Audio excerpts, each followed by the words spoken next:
top of the dome, we will travel through a landscaped area filled with fruit at over a mile in length. It was laughingly referred to by Julia Morgan as the longest pergola in captivity.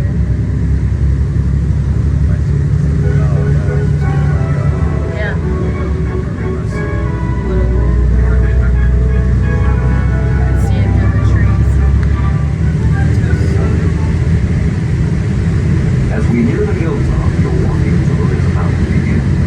The expert will begin observing this remarkable place. While on tour, please trust only the handrails of concrete and black iron, and avoid touching or leaning against any other object. When inside the building, please request that you stay with your group at all times. Ask your guides if you need any assistance.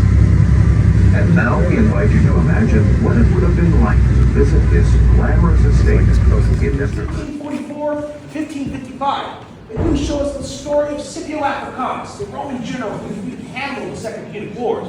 James Line really brought out first. They did not expect that to ever happen in this room. It is all steel reinforced concrete, but they would plaster the walls and score them to make it look like it's laid stone by stone. But figuring it was never going to move the tapestries around. They didn't bother to draw or score the lines behind where the tapestries were placed.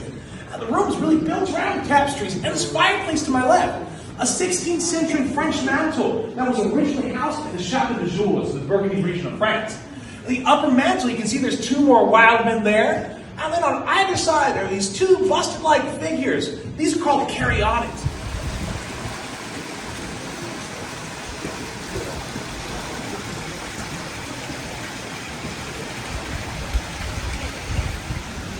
Get everyone out of the drizzle here.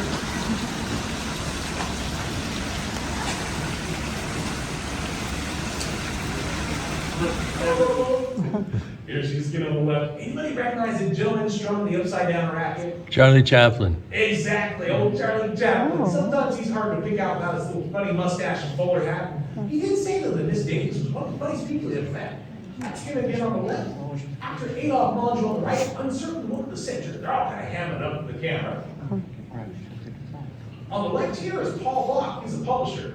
And he's chatting with Jimmy Walker, former mayor of New York. Right before that man was indicted on 15 counts of corruption. Far left, we have Hedda Hopper, gossip columnist. I recommend you avoid her during cocktail hour. They still have a silk tongue in one of her articles. And she's beside APG Meany, the spelled with a bow tie. He created Bank of Italy, which is known today as Bank of America.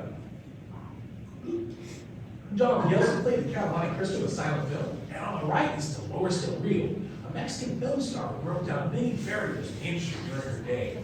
Now here's Charlie Chaplin again. He's playing on our courts in San Simeon. Now this is Big Bill Tilden. He's the first American to win Wimbledon. He's actually up in Wintoon, Hearst, Northern California retreat. It's for England, along the McCloud River, kind of near the base of Mount Shasta. That one is still privately owned by the Hearst Corporation. We have a couple of guests about to take a horseback on a ranch, maybe 3,000 acres surrounding us. Here we have a shot of a kangaroo and a wallaby from Hearst Menagerie. It's one of the largest private zoos in the country. Basically driven up to his own safari. They feed the animals along the side of the road. They come up and they hear the cars go. See, white-bellied deer from the Southeast Asia, India. Original dirt road has been brought up there. Roseville Delta, their descendants roam the northern boundary. We don't have any more bison in America, buffalo. These Alabama and Barbary sheep, they're still around. They slow the buses from time to time. No more impalas. The next critters, though, we're pretty famous for zebras. Let's find them down below. Sometimes near the visitor center. They'll graze along the landside of Highway 1 in between the San Simeon and Cambria. A couple of llamas are roaming the coastal hills. You see the landscape, it hasn't changed a whole lot since Willie Randolph Hearst, other than the changes he had. Here we are in front of Casa Grande again. He's walking across those Roman mosaic tiles, giving us a salute, kind of signing off. Now, in his day, folks, that movie is going to let out pretty late at night. It's about big. Ruler in Venice in the 1700s, and he was elected for life, and they gave him a palace to live in. I'll point out why it's called the Doge's Palace when we get into the next one. Everything about Renaissance architecture is going to be about symmetry and balance, even down to the way you furnish a room. You have bedroom over here, you got a bedroom over here. But in the room itself, you have a 16th century Italian walnut marble top table over here. You have another one over here to balance out. 16th century secretary, same on the other side. Everything's supposed to be a mirror image of one another, is the idea. This room is topped with an 18th century Italian ceiling, we believe. Mr. Hearst is building this estate on the heels of the First World War. Europe is broke. Good way for them to raise money to rebuild and feed their populations is to sell antiques. So all the requirements or restrictions on doing that worldwide were lifted.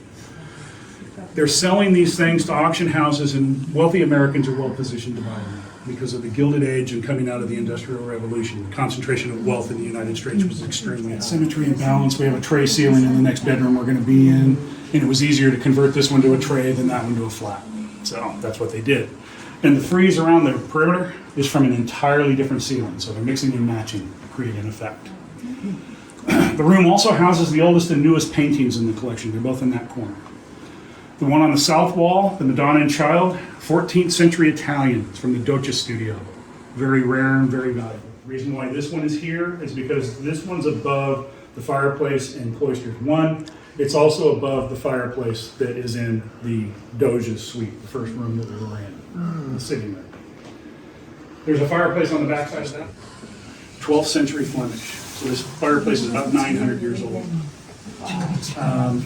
The tile work in it is 15th century Spanish. Doesn't go with the fireplace. Julia Morgan thought it looked good in there, so she incorporated it in. The inscription in the top of the mantle is in a dead language.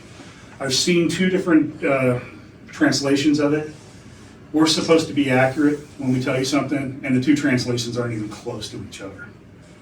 It's basically a blessing on the house and the 3 people that lived in the house. We are in the bell tower.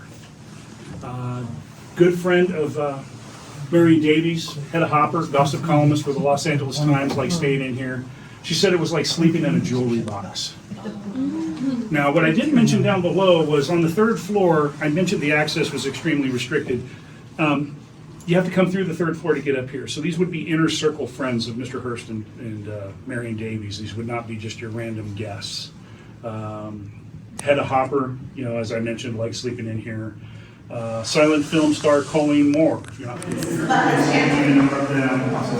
Country is over 1,100 square feet. Almost the size of the house. Go ahead and walk around. You guys can go on through.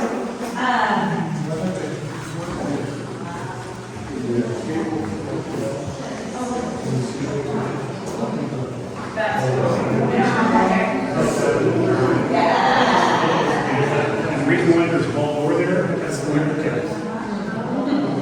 Mr. Hearst, he wasn't a teetotaler, but he didn't believe in drunkenness. And so one of the few things you could do at this estate to get yourself disinvited was to get drunk and make a fool of yourself. Go back to your room and find that the staff had already packed the bags for you. And there would have been a car on the south turnaround waiting for you. It didn't matter whether it was 2 o'clock in the morning or 2 o'clock in the afternoon to take you back to the train station in San Luis, 2.5 hour ride.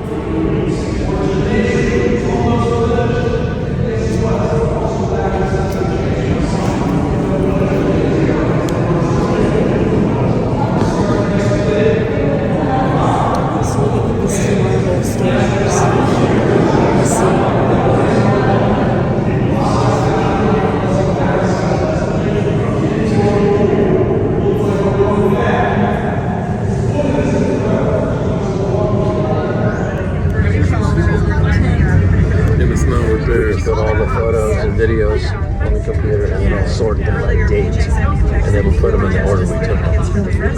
It makes it easy.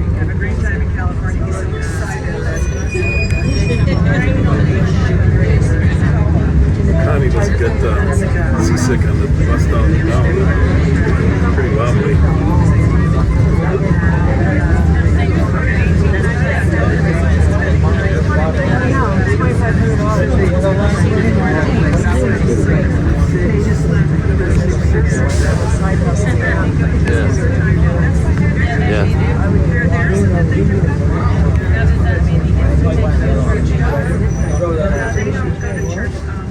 Hello everyone, this is Alex Corretti, welcoming you to Hearst. We still have more to see as we travel down the hilltop. baths and use their pool to swim in and keep cool. These animal pens were modeled after those in German zoos and were very advanced for their time. In the late 1930s, when Mr. Hearst began to experience No, I heard they tried to take pictures of many of the his sea fog. animals were donated to California zoos.